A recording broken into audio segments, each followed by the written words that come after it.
Drama سن میرے دل میں صدف عمار کو چھوڑنے کا فیصلہ کر لیتی ہے۔ صدف اپنی امی سے کہتی ہے کہ عمار نے مجھے دھوکہ دیا ہے۔ عمار نے میرے مقابل دانیہ کو چن لیا ہے۔ امی دانیہ نے میرے منہ پر تھپڑ مارا اور عمار دیکھتا رہا۔ عمار مجھ سے بہت زیادہ دور ہو گیا ہے، اتنا دور کہ میں چاہ کر بھی اس کے پاس نہیں جا سکتی۔ امی میں عمار اور اس کا گھر چھوڑ آئی ہوں۔ اگر آپ نے مجھے عمار کے پاس واپس جانے کو کہا تو میں یہاں سے بھی چلی جاؤں گی۔ میں عمار کی ہر غلطی معاف کرتی رہی کہ وہ سدھر جائے گا، لیکن اب تو اس نے حد کر دی ہے، میں اسے کبھی معاف نہیں کروں گی۔ صدف عمار سے ڈیورس لینے کا فیصلہ کرتی ہے۔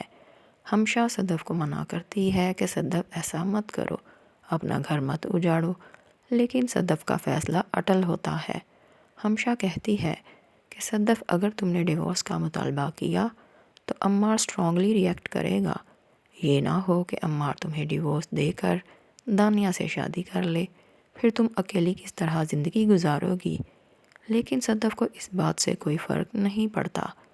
دانیہ عمار کو کہتی ہے کہ اب تو صدف تمہیں چھوڑ کر چلی گئی ہے اور وہ واپس بھی نہیں آئے گی، اب تو تمہیں مجھ سے شادی سے کوئی اعتراض نہیں۔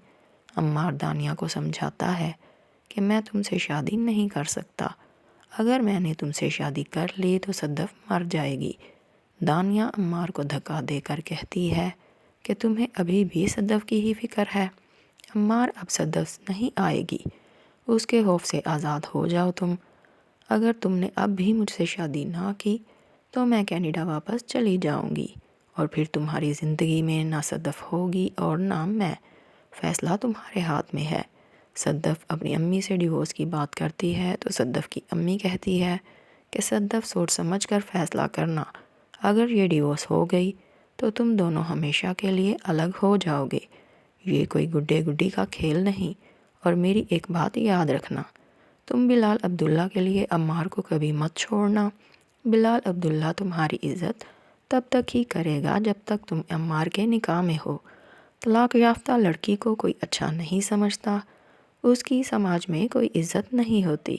صدف پھوٹ پھوٹ کر رونے لگ جاتی ہے۔